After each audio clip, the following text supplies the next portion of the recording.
grillage-là. On n'avait pas ce grillage-là. On avait un... C'était souvent divisé en deux, quoi. Tu vois.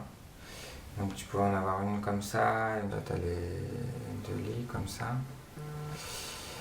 Assez régulièrement, on était humiliés la nuit, on nous sortait tous en file indienne, tous attachés par des menottes, cagoulés, et du coup à ce moment-là on nous humiliait, on nous insultait. Tout se fait la nuit en fait, et les interrogatoires aussi se font la nuit. C'est vraiment des vampires.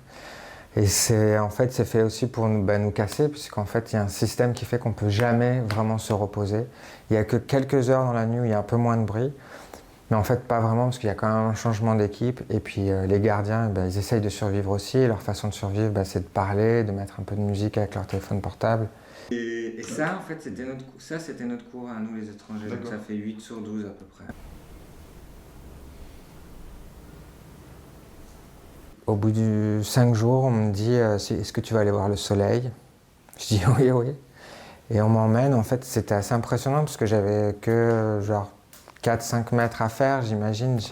Enfin, en tout cas, que quelques pas à marcher. On m'enlève la capuche.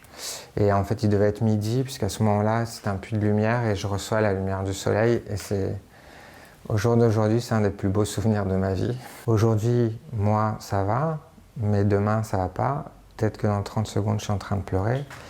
Je suis bien, j'ai beaucoup d'outils pour aller bien, mais je suis dans un état complètement instable. Moi, en fait, j'ai la plus grande fenêtre, apparemment, de la prison. Parce qu'en fait, elle n'était pas interrompue. Celui du haut, il était à cette hauteur. Et la cellule?